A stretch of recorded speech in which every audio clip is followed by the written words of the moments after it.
BJP ವಿರುದ್ಧ ಭ್ರಷ್ಟಾಚಾರ rate card ಜಾಹೀರಾತು ಕೇಸ್. ಬೆಂಗಳೂರಿನ ಜನಪ್ರತಿನಿಧಿಗಳ ಕೋರ್ಟ್ಗೆ ರಾಹುಲ್ ಗಾಂಧಿ ಹಾಜರಾಗಿದ್ದಾರೆ. ಕೋರ್ಟ್ಗೆ ಹಾಜರಾಗುವಂತೆ ರಾಹುಲ್ ಗಾಂಧಿಗೆ ಸಮನ್ಸ್ ಅನ್ನು ನೀಡಲಾಗಿತ್ತು. ಜೂನ್ 1ರಂದೇ ಕೋರ್ಟ್ಗೆ ಹಾಜರಾಗಬೇಕಾಗಿತ್ತು ರಾಹುಲ್ ಗಾಂಧಿ, ಆದರೆ ಜೂನ್ 1ಕ್ಕೆ ಗೈರಾಗಿದ್ರು. ಈ ಪ್ರಕರಣದಲ್ಲಿ 4ನೇ ಆರೋಪಿಯಾಗಿದ್ದಾರೆ ರಾಹುಲ್ ಗಾಂಧಿ. ಜೂನ್ 1ರಂದೇ ಕೋರ್ಟ್ಗೆ ಹಾಜರಾಗಬೇಕಾಗಿತ್ತು. ಆ ದಿನ ಸಿಎಂ ಮತ್ತು ಡಿಸಿಎಂ ಇಬ್ರು ಕೂಡ ಕೋರ್ಟ್ಗೆ ಹಾಜರಾಗಿ ಜಾಮೀನನ್ನ ಪಡೆದಿದ್ರು. ಜೂನ್ 7ಕ್ಕೆ ಖುದ್ದು ಹಾಜರಾಗಬೇಕು ರಾಹುಲ್ ಗಾಂಧಿ ಅಂತ ಕೋರ್ಟ್ ಸೂಚನೆ ಕೊಟ್ಟಿತ್ತು. ಆ ಹಿನ್ನೆಲೆಯಲ್ಲಿ ಬೆಂಗಳೂರಿನ ಜನಪ್ರತಿನಿಧಿಗಳ ಕೋರ್ಟ್ಗೆ ರಾಹುಲ್ ಗಾಂಧಿ ಹಾಜರಾಗಿದ್ದಾರೆ. ದೃಶ್ಯಗಳಲ್ಲಿ ನೋಡ್ತಾ ಇದ್ದಾರೆ. ಕಳೆದ ವರ್ಷ ವಿಧಾನಸಭೆಯ ಚುನಾವಣೆ ಸಂದರ್ಭದಲ್ಲಿ ಕಾಂಗ್ರೆಸ್ ಬಿಜೆಪಿ ವಿರುದ್ಧ ಮಾಡಿದ್ದಂತಹ ಆರೋಪ ಜಾಹೀರಾತು ಕೇಸ್. ಇದಕ್ಕೆ ಸಂಬಂಧಪಟ್ಟ ಹಾಗೆ ಬಿಜೆಪಿ ಮಾನನಷ್ಟ ಮೊಕದ್ದಮೆಯನ್ನ ಹೂಡಿತ್ತು ಕಾಂಗ್ರೆಸ್ ವಿರುದ್ಧ. ಈ ಪ್ರಕರಣದಲ್ಲಿ 4ನೇ ಆರೋಪಿಯಾಗಿದ್ದಾರೆ ರಾಹುಲ್ ಗಾಂಧಿ. ಜನಪ್ರತಿನಿಧಿಗಳ ಕೋರ್ಟ್ಗೆ ರಾಹುಲ್ ಗಾಂಧಿ ಹಾಜರಾಗಿದ್ದಾರೆ. 2023ರ ಮೇ 5ರಂದು ಪತ್ರಿಕೆಗಳಲ್ಲಿ ಫ್ರಂಟ್ ಪೇಜ್ ಅಲ್ಲಿ ಕಾಂಗ್ರೆಸ್ ಬಿಜೆಪಿ ವಿರುದ್ಧ ಭ್ರಷ್ಟಾಚಾರದ ಆರೋಪದಲ್ಲಿ ಒಂದು ಜಾಹೀರಾತನ್ನ ಕೊಟ್ಟಿತ್ತು. ವಿಧಾನಸಭೆ ಚುನಾವಣೆಯ ಸಂದರ್ಭದಲ್ಲಿ ಈ ಜಾಹೀರಾತುಗಳು ರಾರಾಜಿಸಿತ್ತು. ಇದೇ ಪೋಸ್ಟರ್ ಅನ್ನ ರಾಹುಲ್ ಗಾಂಧಿ ಕೂಡ ತಮ್ಮ ಅಕೌಂಟ್ನಲ್ಲಿ ಶೇರ್ ಮಾಡಿದ್ರು. ಈ ಪ್ರಕರಣದಲ್ಲಿ 4ನೇ ಆರೋಪಿಯಾಗಿದ್ದಾರೆ.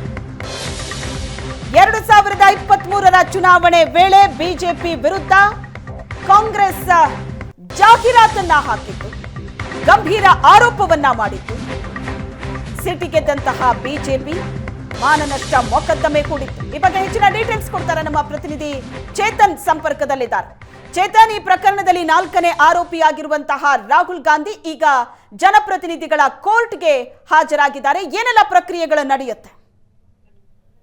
ಶ್ವೇತಾ, ಇವಾಗ ಆಲ್ರೆಡಿ ಈಗಷ್ಟೇ ಒಂದು ವಿಚಾರಣೆಗೆ ರಾಹುಲ್ ಗಾಂಧಿ ಹಾಜರಾಗಿರುವಂತದ್ದು. ಅಂದ್ರೆ ಕೆಲವೇ ಕ್ಷಣಗಳಲ್ಲಿ ವಿಚಾರಣೆ ಆರಂಭ ಆಗುತ್ತೆ. 11 ಗಂಟೆಗೆ ಇದೀಗ ಆರಂಭ ಆಗುತ್ತೆ ಅನ್ನೋದ್ರ ಬಗ್ಗೆ ಮಾಹಿತಿ ಲಭ್ಯ ಆಗ್ತಿರುವಂತದ್ದು. ಅಂದ್ರೆ ರಾಹುಲ್ ಗಾಂಧಿ ಜೊತೆ ಕಾಂಗ್ರೆಸ್ನ ಸ್ಟೇಟ್ ಇನ್ಚಾರ್ಜ್ ಆಗಿರುವಂತಹ ಸುರ್ಜೇವಾಲಾ ಮತ್ತೆ ಸಿಎಂ ಸಿದ್ದರಾಮಯ್ಯ ಮತ್ತು ಡಿಕೆಶಿ ಎಲ್ಲರೂ ಕೂಡ ಬಂದಿದ್ದಾರೆ. ಎಲ್ಲರೂ ಕೂಡ ಕೋರ್ಟ್ಗೆ ಬಂದಿರುವಂತದ್ದು. ಬಂದು ಇಡೀ ಕೋರ್ಟ್ ನಲ್ಲಿ ಒಂದು ಕಿಕ್ಕಿರದಂತೆ ಒಂದು ವಕೀಲರು ಕೂಡ ತುಂಬಿಕೊಂಡಿದ್ದಾರೆ ಅನ್ನೋದ್ರ ಬಗ್ಗೆ ಮಾಹಿತಿ ಲಭ್ಯ ಆಗ್ತಾ ಇದೆ. ಈಗಷ್ಟೇ ವಿಚಾರಣೆ ಆರಂಭ ಆಗಿದೆ ಅನ್ನೋದ್ರ ಬಗ್ಗೆ ಮಾಹಿತಿ ಲಭ್ಯ ಆಗ್ತಿರುವಂತದ್ದು. ಜಡ್ಜ್ ಮುಂದೆ ಬಂದು Rahul Gandhi, CM Siddaramaiah, DCM DK Shivakumar ಅವರು ನಿಂತಿರುವಂತದ್ದು.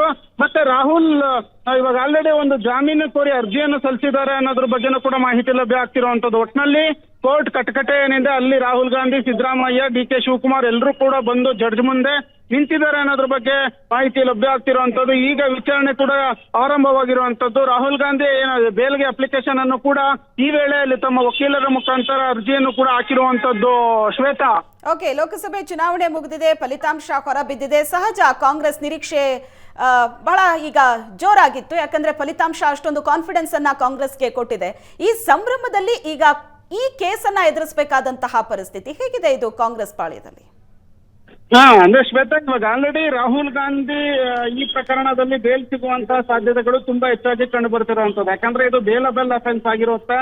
ಮತ್ತೆ ಈ ಹಿಂದೆ ಮೊನ್ನೆ ಸಿಎಂ ಸಿದ್ದರಾಮಯ್ಯ ಹಾಗೂ ಡಿಸಿಎಂ ಡಿಕೆ ಶಿವಕುಮಾರ್ ಅವ್ರಿಗೂ ಕೂಡ ಬೇಲ್ ಅನ್ನ ಕೊಟ್ಟಿರುವಂತದ್ದು. ಈ ವೇಳೆ ಒಂದು ರಾಹುಲ್ ಗಾಂಧಿ ವಿಚಾರಣೆಗೆ ಹಾಜರಾಗಬೇಕಿತ್ತು, ಆದ್ರೆ ಅವರ ಪರ ವಕೀಲರು ಒಂದು ವಿನಾಯಿತಿಯನ್ನ ಕೋರಿದ್ರು. ಅಂದ್ರೆ ಉತ್ತರ ಪ್ರದೇಶದಲ್ಲಿ ಎಲೆಕ್ಷನ್ ಇದೆ, ಅದೆಲ್ಲ ಕೆಲವೊಂದು ಮೀಟಿಂಗ್ ಗಳಿದೆ, ಹೀಗಾಗಿ ವಿನಾಯಿತಿಯನ್ನ ಕೋರಿದ್ರು. ಆದ್ರೆ ಓಕೆ ಚೇತನ್, ಹಾಗೆ ಸಂಪರ್ಕದಲ್ಲಿರಿ. ಜಾಮೀನಿಗೆ ಅರ್ಜಿ ಸಲ್ಲಿಸಿದ ರಾಹುಲ್ ಗಾಂಧಿ, ಜಾಮೀನಿಗೆ ಅರ್ಜಿಯನ್ನ ಸಲ್ಲಿಸಿದ್ದಾರೆ ರಾಹುಲ್ ಗಾಂಧಿ. ಈ ಪ್ರಕರಣದಲ್ಲಿ 4ನೇ ಆರೋಪಿಯಾಗಿರುವಂತಹ ರಾಹುಲ್ ಗಾಂಧಿ ಈಗ ಜನಪ್ರತಿನಿಧಿಗಳ ಕೋರ್ಟ್ಗೆ ಹಾಜರಾಗಿದ್ದಾರೆ. ಜಾಮೀನಿಗಾಗಿ ಅರ್ಜಿಯನ್ನ ಸಲ್ಲಿಸಿದ್ದಾರೆ. ರಾಹುಲ್ ಗಾಂಧಿಗೆ ಜಾಮೀನು ಕೂಡ ಮಂಜೂರಾಗಿದೆ. ಇದೀಗ ಬರ್ತಾ ಇರುವಂತಹ ಮಾಹಿತಿಯಂತೆ ರಾಹುಲ್ ಗಾಂಧಿಗೆ ಜಾಮೀನು ಮಂಜೂರಾಗಿದೆ. ಜನಪ್ರತಿನಿಧಿಗಳ ಕೋರ್ಟ್ಗೆ ರಾಹುಲ್ ಗಾಂಧಿ ಹಾಜರಾಗಿ ಜಾಮೀನು ಅರ್ಜಿಯನ್ನ ಸಲ್ಲಿಸಿದ್ರು. ರಾಹುಲ್ ಗಾಂಧಿಗೆ ಜಾಮೀನು ಮಂಜೂರಾಗಿದೆ. ಪ್ರಕರಣದಲ್ಲಿ 4ನೇ ಆರೋಪಿ ರಾಹುಲ್ ಗಾಂಧಿ. ಜೂನ್ 1ರಂದೇ ಕೋರ್ಟ್ಗೆ ಹಾಜರಾಗಬೇಕಾಗಿತ್ತು. ಆ ದಿನ ಸಿಎಂ ಮತ್ತು ಡಿಸಿಎಂ ಇಬ್ರು ಕೂಡ ಕೋರ್ಟ್ಗೆ ಹಾಜರಾಗಿ ಜಾಮೀನನ್ನ ಪಡ್ಕೊಂಡಿದ್ರು. ಈ ಪ್ರಕರಣಕ್ಕೆ ಸಂಬಂಧಪಟ್ಟ ಹಾಗೆ ಈ ಹಿಂದೆಯೂ ಕೂಡ ಸಮನ್ಸ್ ಅನ್ನ ನೀಡಲಾಗಿತ್ತು, ಆದರೆ ಕೋರ್ಟ್ಗೆ ಹಾಜರಾಗಿರಲಿಲ್ಲ. ಜೂನ್ 1ರಂದೇ ಕೋರ್ಟ್ಗೆ ಹಾಜರಾಗಬೇಕಾಗಿತ್ತು. ಆದರೆ ದೆಹಲಿಯಲ್ಲಿ INDIA ಒಕ್ಕೂಟದ ಸಭೆ, ಚುನಾವಣೆ ಅನ್ನೋ ಕಾರಣವನ್ನ ನೀಡಿ ರಾಹುಲ್ ಗಾಂಧಿ ಹಾಜರಾಗಿರಲಿಲ್ಲ. ಕೋರ್ಟ್ಗೆ ರಾಹುಲ್ ಗಾಂಧಿ ಜೂನ್ 1ನೇ ತಾರೀಕು ಗೈರಾಗಿದ್ದು ಬಹಳ ಖಡಕ್ ಆಗಿ ಸೂಚನೆಯನ್ನ ಕೊಡಲಾಗಿತ್ತು. ಜೂನ್ 7ಕ್ಕೆ ರಾಹುಲ್ ಗಾಂಧಿ ಹಾಜರಾಗಲೇಬೇಕು ಅಂತ. ಕೋರ್ಟ್ ಸೂಚನೆಯಂತೆ ರಾಹುಲ್ ಗಾಂಧಿ ಇವತ್ತು ಕೋರ್ಟ್ಗೆ ಹಾಜರಾದರು. 42ನೇ ACMM ಕೋರ್ಟ್ನಿಂದ ಈಗ ರಾಹುಲ್ ಗಾಂಧಿಗೆ ಜಾಮೀನು ಮಂಜೂರಾಗಿದೆ. 40% ಜಾಹೀರಾತು ಕೇಸ್ನಲ್ಲಿ ಜಾಮೀನು ಮಂಜೂರಾಗಿದೆ. 40% ಆರೋಪ, PCM ಇವೆಲ್ಲ ಆರೋಪವನ್ನ ಕಳೆದ ಬಾರಿ ವಿಧಾನಸಭೆ ಚುನಾವಣೆಯ ಸಂದರ್ಭದಲ್ಲಿ ಆಗ ಆಡಳಿತದಲ್ಲಿದ್ದಂತಹ ಬಿಜೆಪಿ ಪಕ್ಷದ ವಿರುದ್ಧ ಕಾಂಗ್ರೆಸ್ ಮಾಡಿದಂತ ಆರೋಪ, ಆಧಾರ ರಹಿತವಾದಂತಹ ಆರೋಪವನ್ನ ಕಾಂಗ್ರೆಸ್ ಮಾಡ್ತಾ ಇದೆ ಅಂತ ಮಾನನಷ್ಟ ಮೊಕದ್ದಮೆಯನ್ನ ಬಿಜೆಪಿ ಹೂಡಿತು. ಈ ಪ್ರಕರಣದಲ್ಲಿ 2-3 ಬಾರಿ ಸಮನ್ಸ್ ನೀಡಿದ್ರೂ ಕೂಡ ಕೋರ್ಟ್ಗೆ ಹಾಜರಾಗಿರಲಿಲ್ಲ. ಜೂನ್ 1ರಂದು ಸಿಎಂ ಮತ್ತು ಡಿಸಿಎಂ ಕೋರ್ಟ್ಗೆ ಹಾಜರಾಗಿ ಜಾಮೀನು ಪಡೆದಿದ್ರು. ಇವತ್ತು at any cost Rahul Gandhi ಕೋರ್ಟ್ಗೆ ಹಾಜರಾಗಲೇಬೇಕು ಅಂತ ಕೋರ್ಟ್ ಸೂಚನೆಯನ್ನ ಕೊಟ್ಟಿತ್ತು. ಜನಪ್ರತಿನಿಧಿಗಳ ಕೋರ್ಟ್ಗೆ ರಾಹುಲ್ ಗಾಂಧಿ ಹಾಜರಾದ್ರು. ಈಗ ರಾಹುಲ್ ಗಾಂಧಿಗೆ ಜಾಮೀನು ಮಂಜೂರಾಗಿದೆ. ಜುಲೈ 30ಕ್ಕೆ ವಿಚಾರಣೆಯನ್ನ ಮುಂದೂಡಿದೆ ಕೋರ್ಟ್. ಷರತ್ತುಬದ್ಧ ಜಾಮೀನನ್ನ ನೀಡಿದೆ ರಾಹುಲ್ ಗಾಂಧಿಗೆ. ಡಿಕೆ ಸುರೇಶ್ ರಾಹುಲ್ ಗಾಂಧಿಗೆ ಶ್ಯೂರಿಟಿಯನ್ನ ನೀಡಿದ್ದಾರೆ. ಜುಲೈ 30ಕ್ಕೆ ವಿಚಾರಣೆಯನ್ನ ಮುಂದೂಡಲಾಗಿದೆ. ಷರತ್ತುಬದ್ಧ ಜಾಮೀನು ಈಗ ರಾಹುಲ್ ಗಾಂಧಿಗೆ ಸಿಕ್ಕಿದೆ.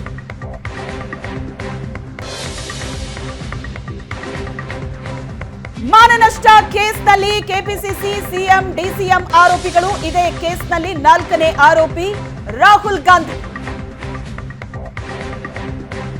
ಒಂದ್ ವೇಳೆ ಇವತ್ತು ಕೋರ್ಟ್ಗೆ ಹಾಜರಾಗಿಲ್ಲ ಅಂತ ಅಂತಿದ್ರೆ ಸಂಕಷ್ಟವನ್ನ ಎದುರಿಸಬೇಕಾಗಿತ್ತು ರಾಹುಲ್ ಗಾಂಧಿ. ಇವತ್ತು ಕೋರ್ಟ್ಗೆ ಹಾಜರಾಗಿ ಜಾಮೀನು ಕೂಡ ಪಡೆದಿದ್ದಾರೆ. ಷರತ್ತುಬದ್ಧ ಜಾಮೀನು ಮಂಜೂರಾಗಿದೆ. ರಾಹುಲ್ಗೆ ಶ್ಯೂರಿಟಿ ನೀಡಿದ್ದಾರೆ ಡಿಕೆ ಸುರೇಶ್.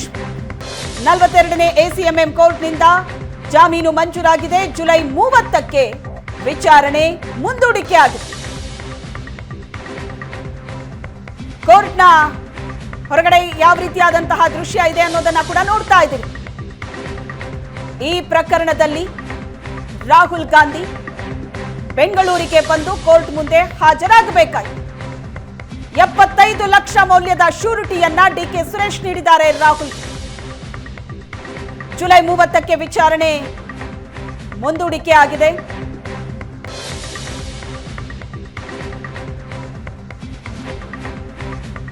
ಮಾನನಷ್ಟ ಮೊಕದ್ದಮೆ ಕೇಸ್ನಲ್ಲಿ ಕೆಪಿಸಿಸಿ, ಸಿಎಂ, ಡಿಸಿಎಂ ಆರೋಪಿಗಳು. 4ನೇ ಆರೋಪಿ ರಾಹುಲ್ ಗಾಂಧಿ. 2023ರ ವಿಧಾನಸಭೆ ಚುನಾವಣೆ ಸಂದರ್ಭದ ಪ್ರಕರಣ ಇದು. ಕಳೆದ ಬಾರಿಯ ವಿಧಾನಸಭೆ ಚುನಾವಣೆಯ ವೇಳೆ ಬಿಜೆಪಿ ವಿರುದ್ಧ ಕಾಂಗ್ರೆಸ್ ಹಾಕಿದ್ದಂತಹ ಜಾಹೀರಾತು ನೆನಪಿರಬಹುದು ನಿಮಗೂ ಕೂಡ. ಎಲ್ಲ ಪತ್ರಿಕೆಗಳಲ್ಲಿ ಫ್ರಂಟ್ ಪೇಜ್ ಅಲ್ಲಿ ರಾರಾಜಿಸಿತ್ತು ಈ ಜಾಹೀರಾತು. ಆಧಾರ ರಹಿತ ಜಾಹೀರಾತು ಅಂತ ಬಿಜೆಪಿ ದೂರನ್ನ ಕೊಟ್ಟಿತ್ತು. ಬಿಜೆಪಿ ನಾಯಕ ಕೇಶವ ಪ್ರಸಾದ್ ಸಲ್ಲಿಸಿದ್ದಂತಹ ಮಾನನಷ್ಟ ಕೇಸ್.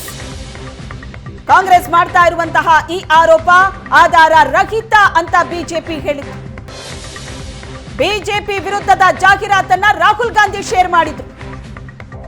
ಈ ಬಗ್ಗೆ ಹೆಚ್ಚಿನ ಡೀಟೇಲ್ಸ್ ಕೊಡ್ತಾರೆ ನಮ್ಮ ಪ್ರತಿನಿಧಿ ಚೇತನ್ ಸಂಪರ್ಕದಲ್ಲಿದ್ದಾರೆ. ಚೇತನ್, ಈ ಪ್ರಕರಣದಲ್ಲಿ ರಾಹುಲ್ ಗಾಂಧಿಗೆ ಜಾಮೀನು ಮಂಜೂರಾಗಿದೆ.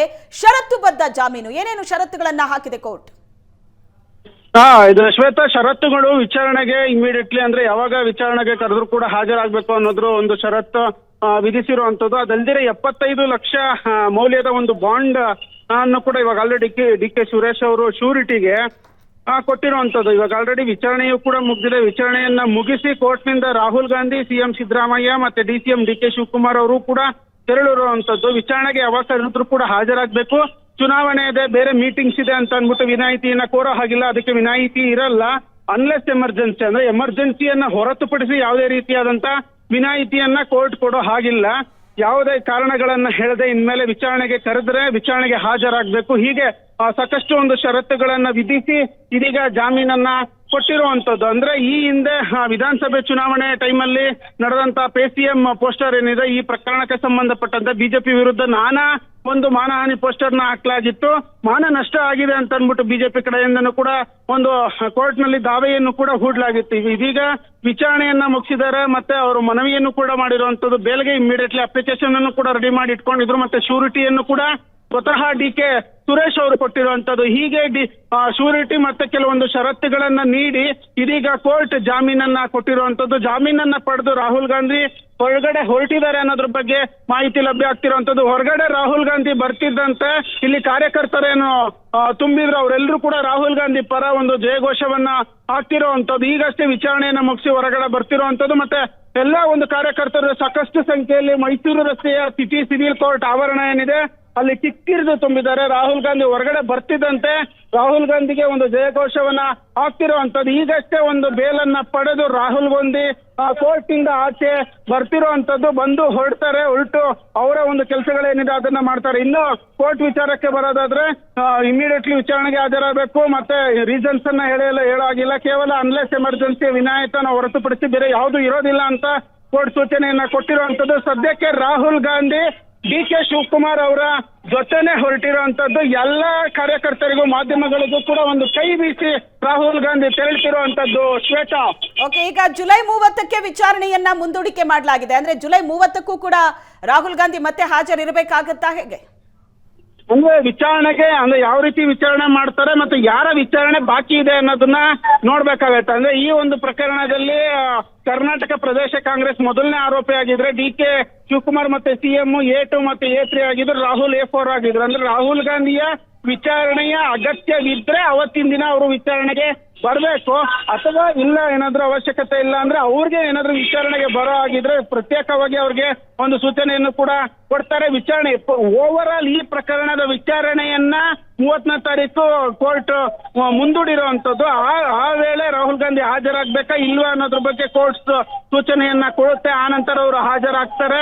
ಇಲ್ಲ ಅಂತಂದ್ರೆ ಯಾರಿಗೆ ಒಂದು ಸೂಚನೆಯನ್ನ ಕೊಡುತ್ತೋ ಅವರು ಹಾಜರಾಗಲಿದ್ದಾರೆ. Shweta, okay, thank you Chetan, ನಿಮ್ಮೆಲ್ಲ ಡೀಟೇಲ್ಸ್ಗೆ. ಕೋರ್ಟಿನ ಪ್ರಕ್ರಿಯೆಗಳನ್ನ ಮುಗಿಸಿ ರಾಹುಲ್ ಗಾಂಧಿ ಹೊರಡ್ತಾ ಇದ್ದಾರೆ. 42ನೇ CMM ಕೋರ್ಟ್ನಿಂದ ರಾಹುಲ್ ಗಾಂಧಿಗೆ ಜಾಮೀನು ಮಂಜೂರಾಗಿದೆ. 75 ಲಕ್ಷ ಶ್ಯೂರಿಟಿ DK ಸುರೇಶ್ ಕೊಟ್ಟಿದ್ದಾರೆ. ಜುಲೈ 30ಕ್ಕೆ ವಿಚಾರಣೆಯನ್ನ ಮುಂದೂಡಿದೆ ಕೋರ್ಟ್. 75 ಲಕ್ಷ ಮೌಲ್ಯದ ಶ್ಯೂರಿಟಿಯನ್ನ DK ಸುರೇಶ್ ನೀಡಿದ್ದಾರೆ. ಷರತ್ತುಬದ್ಧ ಜಾಮೀನು ನೀಡಿ ಕೋರ್ಟ್ ಆದೇಶ ಕೊಟ್ಟಿದೆ. ಪ್ರಕರಣದ 4ನೇ ಆರೋಪಿ ರಾಹುಲ್ ಗಾಂಧಿ ಜೂನ್ 7ಕ್ಕೆ ಖುದ್ದು ಹಾಜರಾಗಬೇಕು ಅಂತ ಕೋರ್ಟ್ ಸೂಚನೆಯನ್ನ ನೀಡಿತ್ತು. ಕೋರ್ಟ್ ಸೂಚನೆ ಮೇರೆಗೆ ರಾಹುಲ್ ಗಾಂಧಿ ಇವತ್ತು ಹಾಜರಾಗಿದ್ರು. ರಾಹುಲ್ ಗಾಂಧಿ ಜೊತೆ CM DCM ಎಲ್ಲರೂ ಕೂಡ ಇದ್ರು.